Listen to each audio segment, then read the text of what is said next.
الحمد لله رب العالمين. أشهد أن لا إله إلا الله وحده لا شريك له، وأشهد أن سيدنا ومولانا محمدا عبده ورسوله، صلى الله تبارك وتعالى عليه وعلى آله وأصحابه وذرياته أجمعين. أما بعد، فأعوذ بالله من الشيطان الرجيم. بسم الله الرحمن الرحيم. اتل ما أوحي إليك من الكتاب وأقم الصلاة إن الصلاة تنهى عن الفحشاء والمنكر ولذكر الله أكبر والله يعلم ما تصنعون. صدق الله مولانا العلي العظيم. معزز علماء کرام، طلبہ عزیز، بزرگوں اور بھائیوں، اور جہاں تک یہ آواز پہنچ رہی ہے ہماری مائیں اور بہنیں، آپ کے اس مدرسے کے بارے میں یہ معلوم ہو کر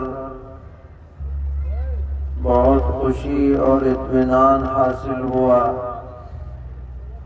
کہ اس مدرسے میں ابتدائی دینی تعلیم اور عربی کی شروع کی جماعتوں پر یہاں کے اساتذہ کرام اور منتظمین بہت محنت اور جد و جہد کر رہے ہیں، جس کا ثمرہ بھی سامنے آ رہا ہے۔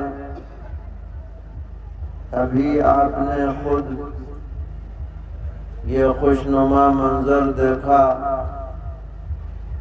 کہ تقریباً 20 حفاظ کرام اور مزید تجوید کے نصاب کو مکمل کرنے والے خوش نصیب طلبہ کے سروں پر دستار باندھی گئی، اور پھر یہ طلبہ یہاں سے پڑھنے کے بعد دارالعلوم دیوبند میں اور دیگر بڑے اداروں میں اچھے نمبرات سے کامیاب ہو رہے ہیں۔ یہ بھی اس ادارے کے لیے بڑی نیک نامی کی بات ہے، بلکہ ہم تو یہ کہیں گے کہ قصبہ کٹھور اور پورے علاقے کے لیے یہ بہت ہی شکر کا مقام ہے اور عزت کا سبب ہے۔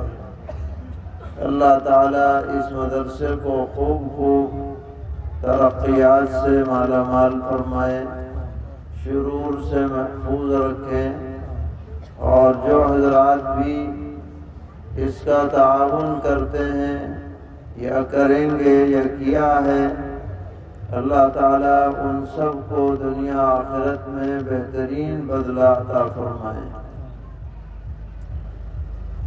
اس وقت ہم نے آپ کے سامنے قرآن پاک کی ایک آیت پڑھی ہے، اور یہ 21ویں پارے کی پہلی آیت ہے۔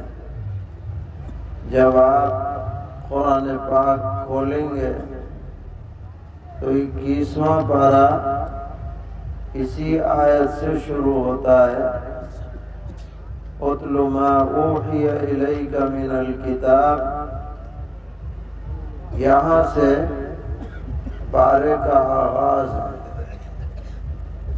اور اس آیت مبارکہ میں اللہ تبارک و تعالی نے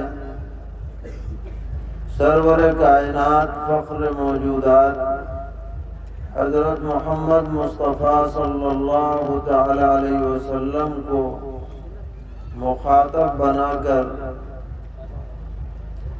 حکم دیا ہے کہ آپ اس کتاب کی تلاوت فرمائیے جو آپ پر وحی کے ذریعے بھیجی گئی ہے، اور وہ کتاب قرآن مقدس ہے۔ آپ تو تلاوت کرتے ہی تھے، آپ پر قرآن اترتا تھا، نازل ہوتا تھا، اور آپ بہت شوق سے اس کی تلاوت فرماتے تھے، پھر بھی آپ کو حکم دیا جا رہا ہے۔ منشا یہ ہے کہ آپ کے ذریعے سے امت کے افراد کو حکم دینا مقصود ہے کہ جب یہ حکم پیغمبر کو ہے تو بدرجہ اولا امت کے ہر فرد کو اس حکم کی پابندی کرنی چاہیے۔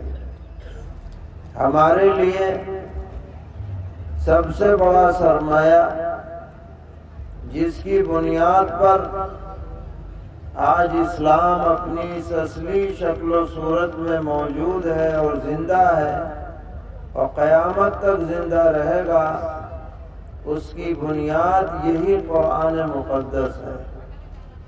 نبی اکرم علیہ السلام نے فرمایا کہ پہلی امتوں کو اور انبیاء علیہ السلام کو بہت سے معجزے عطا ہوئے،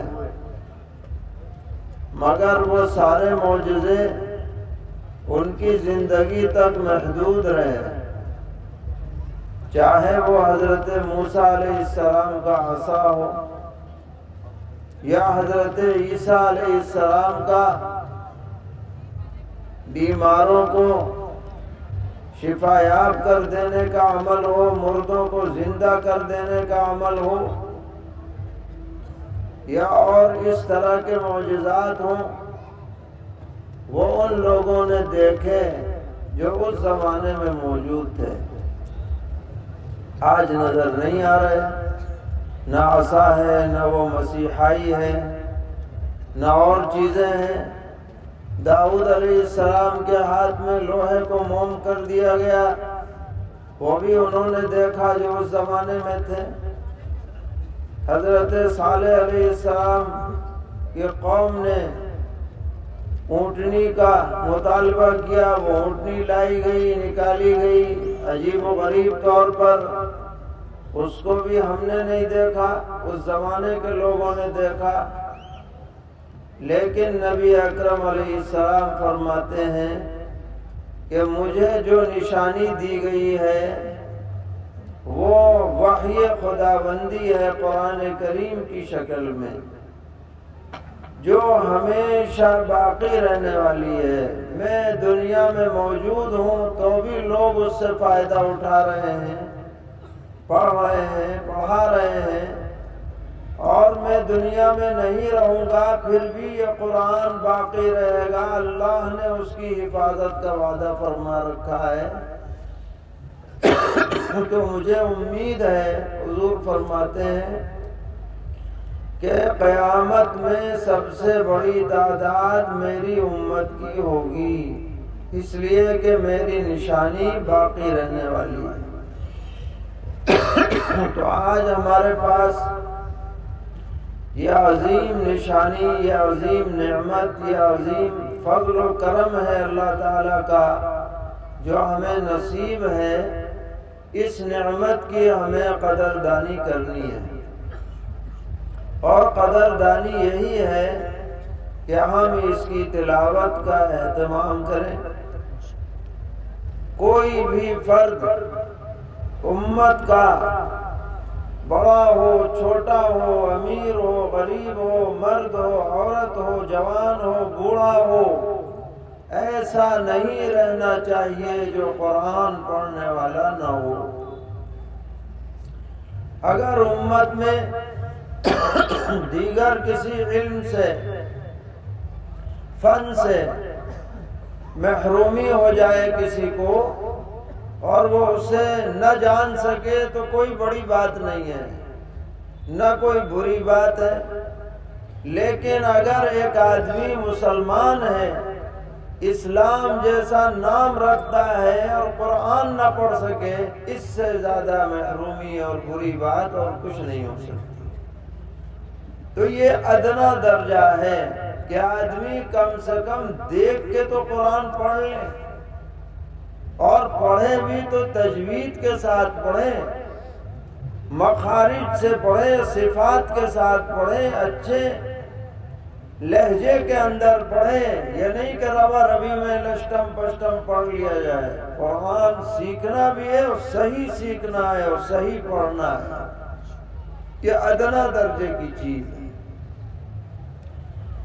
اور ہم سب یہ ارادہ کر لیں کہ ہم اپنے بچوں کو، بچیوں کو، عورتوں کو، جو بڑے لوگ اب تک نہیں پڑھ پائے ان کو قرآن پاک پڑھانے کا ضرور اہتمام کریں گے۔ اس جلسے میں ہم میں سے ہر فرد یہ اپنے اندر جذبہ اور عزم پیدا کرے۔ اس سے اعلیٰ درجہ یہ ہے کہ آدمی صرف دیکھ ہی کے نہ پڑھ سکے بلکہ سینے میں قرآن محفوظ کر لے، یہ ناظرے سے اعلیٰ درجہ ہے۔ یہ بہت بڑی فضیلت کی بات ہے جو ان بچوں نے حاصل کی۔ یہ ان بچوں کے لیے بھی مبارک ہے، ان کے والدین کے لیے بھی عظیم نعمت ہے، اور ان کے رشتہ داروں کے لیے بھی خوشی کا موقع ہے، علاقے والوں کے لیے بھی خوشی کا موقع ہے۔ آج اعزاز ان کا چند 100 لوگوں کے سامنے ہوا کہ ان کو پگڑی باندھی گئی، دستار باندھی گئی۔ میدان حشر میں قیامت میں کروڑہ کروڑ اربہ ارب لوگوں کے سامنے ان کا اعزاز ہونے والا ہے۔ ان کو عزت کا تاج پہنایا جائے گا، عزت کا جوڑا پہنایا جائے گا۔ ان حفاظ کرام سے کہا جائے گا جنت پر سیڑھی لگا کر کے کہ پڑھتے جاؤ چڑھتے جاؤ، پڑھتے جاؤ چڑھتے جاؤ۔ رتل کما کنت ترتل فی الدنیا، جس شان کے ساتھ تم دنیا میں ترتیل سے پڑھتے تھے یہاں بھی پڑھو۔ جہاں قرات ختم ہوگی وہی تمہارا درجہ ہے، وہی تمہارا مقام ہے۔ کہاں پہنچے گا آدمی 30 پارے پڑھتے پڑھتے؟ تو ان کے لیے بھی خوشی کا موقع ہے، ان کے والدین کے لیے بھی۔ ہم ایک جگہ گئے، بڑا جلسہ تھا، بہت سے حفاظ، ان کی دستار بندی ہونی تھی، تو وہاں ایک منظر بڑا اچھا لگا، اور وہ منظر یہ تھا کہ جب نام پکارا جا رہا تھا حافظ کا تو اس کے ساتھ اس کے والد کو بھی اسٹیج پہ بلایا جا رہا تھا۔ حافظ صاحب بھی آ رہے ہیں، والد صاحب بھی آ رہے ہیں۔ حافظ کو دستار باندھی گئی اور والد صاحب کو ٹوپی پہنائی گئی، اس لیے کہ ایک تو ان کو جب بلایا گیا تو ان کے دل میں کتنی خوشی ہوئی ہوگی کہ اس حافظ کی وجہ سے مجھے عزت دی جا رہی ہے، دنیا میں عزت مل رہی ہے۔ اور دوسرے یہ کہ آج کل عام رواج ہو گیا، فیشن بن گیا ننگے سر رہنے کا، اور ٹوپی پہننے کا معاملہ بس مسجدوں تک رہ گیا ہے، یا بھائی جلسے میں آ گئے تو پہن لی۔ اور مسجدوں میں بھی کیا ہے، بالکل بیکار سڑی ہوئی ٹوپیاں جو ہے وہ رکھی رہتی ہیں، گئے تو وہ پہن لی، وہ نہ ملا تو کیا ہے، بیکار قسم کا رومال، دستی رومال وہ باندھ لیا۔ حالانکہ مسلمان کی پہچان ہے، ٹوپی پہن کر ہو تو پتہ چلے گا کہ بھئی مسلمان آ رہا ہے۔ جو قوم اپنی پہچان کو بھول جائے گی اسے ذلیل ہونے سے کوئی روک نہیں سکتا ہے، یہ یاد رکھیے۔ ٹوپی ہماری پہچان ہے، بال آپ کے چاہے کیسے ہوں اسے کوئی نہیں پوچھتا، آپ ٹوپی کے ساتھ رہیں گے تو آپ ہر جگہ پہچانے جائیں گے کہ یہ رسول اللہ کا غلام آ رہا ہے، یہ اللہ کو ایک ماننے والا بندہ ہے، یہ اس شان کے ساتھ ہمیں زندگی گزارنی چاہیے۔ تو والد کا اعزاز بھی ہوا، ٹوپی کی تبلیغ بھی ہوئی، والد کا اعزاز بھی ہوا اور ٹوپی کی تبلیغ بھی ہوئی۔ تو میں نے ان سے کہا، ان کے والد جو آئے اور ان کو ٹوپی پہنائی گئی کہ بھئی اب ٹوپی کی لاج رکھنا، پہنتے رہنا ٹوپی، مسلسل پہنو، مسجد میں بھی پہنو، باہر میں بھی پہنو، سڑک پر بھی پہنو، دکان پہ بیٹھے ہو تو دکان پر بھی ٹوپی پہن کر کے جاؤ، تقریبات میں جا رہے ہو تو بھی ٹوپی پہن کے جاؤ۔ آج کل یہ آفت ہے کہ آدمی اچھا خاصا رہتا ہے، عام حالات میں کرتے پاجامے میں بھی رہتا ہے اور جناب ٹوپی بھی پہن لیتا ہے، لیکن جب شادی میں جائے گا تو بالکل انگریز بن کے جائے گا، کہیں سے نہ دکھے کہ مسلمان آ رہا ہے کہیں سے۔ اسپیشل اس کے لیے کوٹ پتلون سلوائی جائے گی، دلہے میاں بھی وہی سلوا رہے ہیں، اب بھائی سلوانا ہے شیروانی سلوا لو، ذرا اچھا سا امامہ بنوا لو، نہیں سوٹٹ بوٹٹ ہو کے جا رہے ہیں جناب۔ تو جو قوم اپنی پہچان کو بھول کر دوسروں کی پہچان کو حاصل کرنے کی کوشش کرے گی تو دوسری کو تو ہوگی نہیں، اپنے اعتبار سے ذلیل ضرور ہو جائے گی۔ یہ بات ہمیں سمجھنی ہے۔ ہماری جو بھی عزت ہے میرے بھائیوں، یہاں اور وہاں صرف اور صرف اسلام کی وجہ سے ہے، قرآن کی وجہ سے ہے، دین کی وجہ سے ہے، اس کے علاوہ عزت کا کائنات میں کوئی اور راستہ نہیں ہے۔ یہ بات ہمیں دل میں بٹھانی چاہیے، مرغوبیت نکالنی چاہیے۔ تو یہ دوسرا درجہ ہوا، پہلا درجہ ناظرہ، دوسرا درجہ حفظ۔ اب آئیے تیسرا درجہ، وہ سب سے اعلیٰ درجہ ہے، وہ یہ ہے کہ آدمی جو سینے میں قرآن محفوظ کیا، ابھی الفاظ اس نے یاد کیے ہیں، اب معانی بھی سمجھ لے، قرآن ہم سے کیا کہہ رہا ہے، قرآن کیا تعلیم دے رہا ہے، قرآن کیا ہدایت دے رہا ہے۔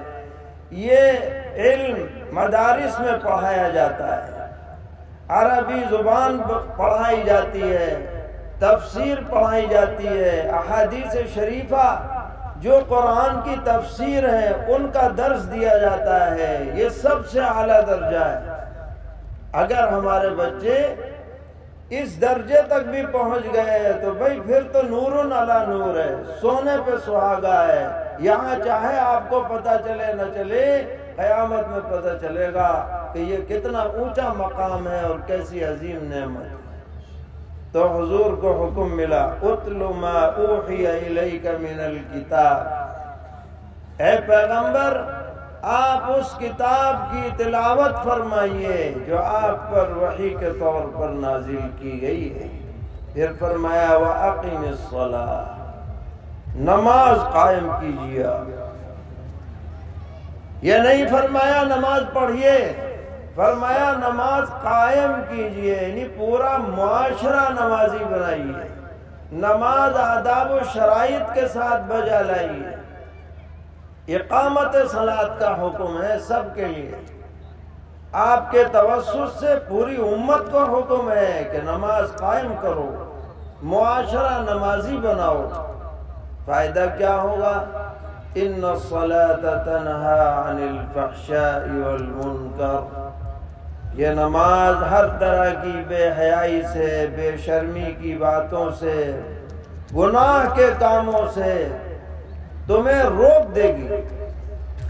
اگر تم واقعی نماز پڑھنے والے بن جاؤ، طہارت حاصل کرنے والے بن جاؤ، خشوع و خضوع کے ساتھ اللہ کے دربار میں مسجد میں حاضر ہونے والے بن جاؤ، تو آج نہیں تو کل، کل نہیں تو پرسوں تم ہر گناہ سے بچنے والے بن جاؤ گے۔ یہ نماز کی تاثیر ہے۔ اس لیے ہمیں پہلے سے زیادہ 5 وقتہ نمازوں کی پابندی کرنی چاہیے۔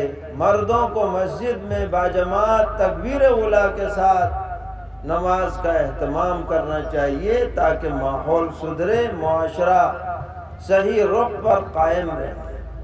اس کے بعد فرمایا وَلَذِكْرُ اللَّهِ أَكْبَرُ، اللہ کی یاد، اللہ کا ذکر، اللہ کا استحضار، اللہ کی نعمتوں کی یاد دہانی،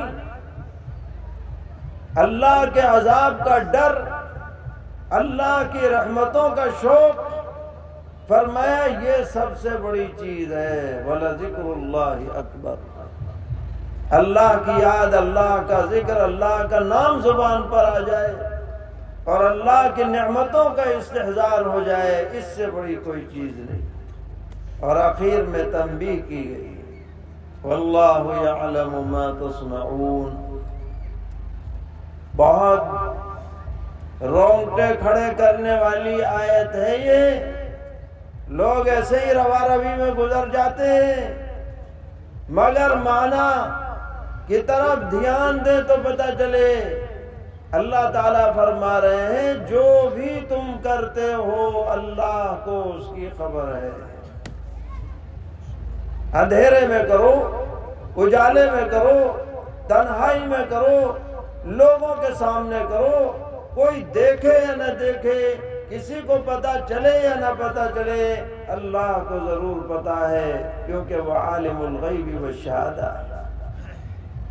اور جب اسے پتہ ہے تو وہ تنبیہ کرنے پر، سزا دینے پر، انتقام لینے پر، گرفت کرنے پر پوری طرح قادر ہے، اس سے کوئی چیز ڈھکی چھپی نہیں ہے۔ وہ اچھے کاموں کا بدلہ بھی دے گا اور برے کاموں پر پکڑ بھی کر سکتا ہے۔ بدلہ دینا یقینی ہے اور پکڑ کرنے میں امکان ہے کہ پکڑ کر سکتا ہے۔